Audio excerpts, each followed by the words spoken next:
నమస్తే, నేను మీ ఈశ్వర్. ఈ6 న్యూస్కి స్వాగతం. వార్తల్లోని ముఖ్య అంశాలు.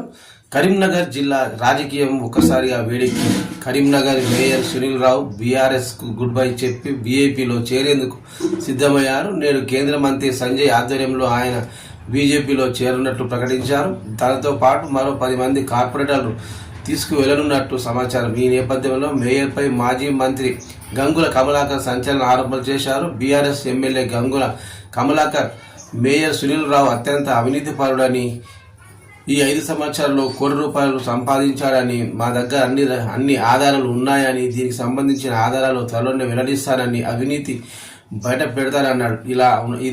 ఇలా ఉండగా పార్టీ మార్పుపై మేయర్ సునీల్ కీలక వ్యాఖ్యలు చేశారు. సునీల్ రావు మీడియాతో మాట్లాడుతూ అభివృద్ధి కోసం పార్టీ మారుతున్నాను, బండి సంజయ్ నేతృత్వంలో బీజేపీలోకి వెళ్తున్నాను. వచ్చే కార్పొరేషన్ ఎన్నికల్లో కరీంనగర్ మున్సిపల్ కార్పొరేషన్పై కాషా జెండా ఎగురవేస్తాం. నా వెంట 2000 మంది కార్యకర్తలు ఈరోజు కేంద్ర మంత్రి బండి సంజయ్ సమక్షంలో జాయిన్ అవుతున్నారు. నేను మొదట ఏబీవీపీ కార్యకర్తనే. మాజీ ఎంపీ వినోద్ కుమార్ వల్లే నాకు మేయర్ పీఠం దక్కింది. కాంగ్రెస్లో చేరాలని కూడా చాలామంది కోరారు. నన్ను మేయర్ పీఠంపై కూర్చోకుండా చాలామంది స్థానిక నాయకులు అడ్డుపడ్డారు అంటూ కామెంట్ చేశారు సునీల్ రావు.